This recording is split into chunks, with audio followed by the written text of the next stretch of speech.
Hello, future scientists. Ever wonder why you can walk, write, or why cars stop? The answer is friction, a powerful, invisible force all around us. Friction resists motion when two surfaces touch. It's what keeps you in your chair and your phone in your hand. Think of friction as a secret handshake between surfaces. When you slide a book, the table and book shake hands, creating resistance. This resistance always pushes opposite to the direction of movement, a constant tug of war. Without friction, our world would be chaos. You couldn't walk, drive, or even sit still. Friction isn't just a textbook word, it's a fundamental force shaping our lives. It lets us build, play, and even stand up straight. From atoms to planets, friction is always at work. Understanding friction gives you a backstage pass to how the universe works. In this journey, we'll explore friction's secrets, its types, and how it helps and sometimes hinders us. Ready to dive into the science of grip, slip, and slide? Let's explore the amazing, invisible force of friction. What's really happening when two things rub together? The main reason for friction is the roughness of surfaces. Even smooth-looking surfaces are full of microscopic hills and valleys, surface irregularities. When two objects touch, these tiny bumps interlock, resisting movement. This interlocking is the primary cause of friction, a microscopic battle of bumps and grooves. But there's more. On very smooth surfaces, molecules attract each other, adding stickiness called adhesion. So, friction is a mix of physical interlocking and molecular attraction. Next time you push something, imagine those tiny hills locking together and molecules sticking. It's not magic, it's science at work. Friction is a complex dance happening at a level too small to see. Can we change friction? Absolutely. Two main factors affect friction: the nature of the surfaces and the force pressing them together. Rough surfaces, like sandpaper, have more pronounced bumps, creating more friction. Smooth surfaces, like ice, have less. The material and its roughness are key. Rubber on concrete grips, skis on snow glide. The second factor is the force pressing the surfaces together, usually the object's weight. A heavier object presses surfaces together more tightly, increasing friction. Imagine pushing an empty box versus a box full of books. The heavier one is harder to move because of more friction. The greater the force pressing surfaces together, the greater the friction. That's why dragging a heavy suitcase is harder than a light one, even on the same floor. More weight means more downward force, which means more friction. By changing surface texture, or the pressing force, we can control friction. That's the science behind grip and glide. Friction comes in three main types: static, sliding, and rolling. Static friction is the strongest. It keeps things from moving until you push hard enough. Imagine trying to move a heavy sofa. At first, it won't budge. That's static friction. Once it moves, sliding friction takes over.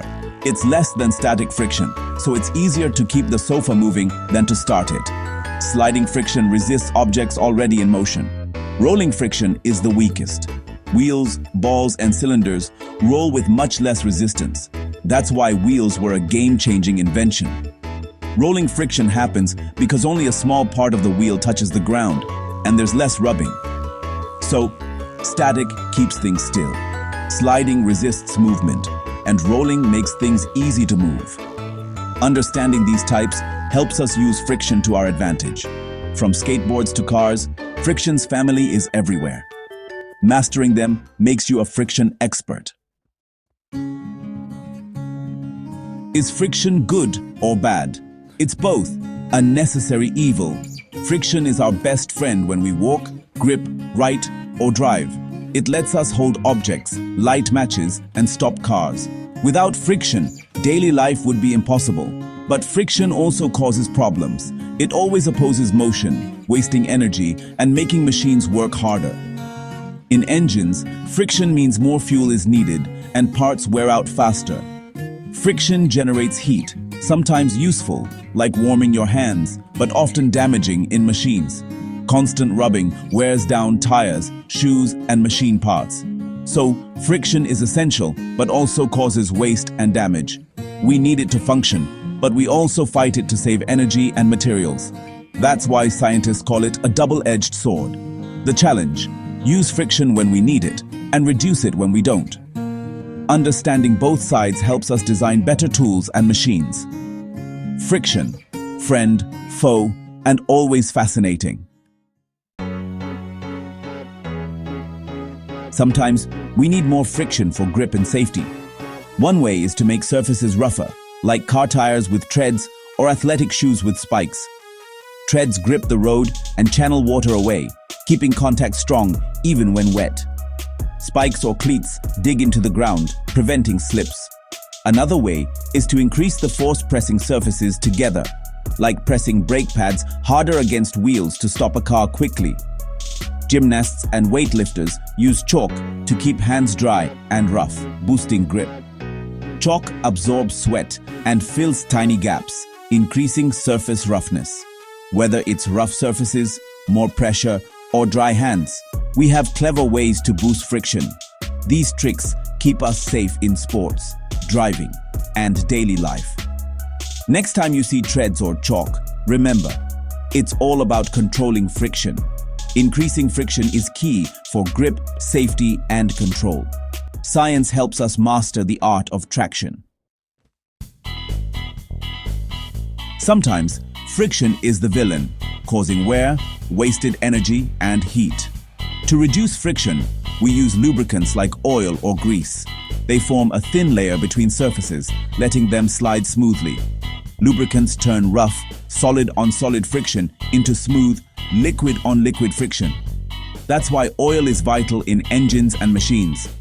Another method is polishing, making surfaces super smooth to reduce interlocking. Air hockey tables use this principle, letting pucks glide with almost no friction. The best trick? Use wheels or ball bearings. Rolling friction is much weaker than sliding friction. Ball bearings let parts roll instead of slide, reducing resistance in everything from skateboards to car wheels. By reducing friction, we save energy, prevent damage, and make machines last longer. Less friction means smoother, more efficient motion. Ready for a friction exam? Here are the must-know facts. Static friction is strongest, sliding is in the middle, and rolling is weakest. Lubricants like oil or grease form a layer between surfaces, reducing friction, wear, and heat. Wheels and ball bearings convert sliding friction into rolling friction, making movement easier. Friction is a necessary evil. It helps us walk and stop, but also causes wear and wastes energy. Be ready to give examples. Like oil in engines or wheels on suitcases. Know when friction is helpful, like walking, riding, braking, and when it's harmful, like wear, wasted energy, heat. Understanding both sides shows you can think like a scientist. Master these points, and you'll ace any friction question. Friction is everywhere. Know how to use it, control it, and explain it. You're now a friction champion. We've explored friction from microscopic bumps to giant wheels. Friction is woven into everything you do, walking, riding, playing, and more. Science is everywhere, and your home is a perfect lab. Become a friction detective. Notice treads on shoes, heat from rubbing hands, or squeaky doors needing oil. Ask why a wet floor is slippery, or why sand is hard to walk on. Science is about curiosity, asking questions and finding answers. Friction connects physics to your daily life. Keep your curiosity alive. It's your best scientific tool. Appreciate friction's help, understand its resistance, and see the unseen forces shaping your world. Keep exploring, questioning, and learning, because science is everywhere. Your friction mission starts now. Go investigate.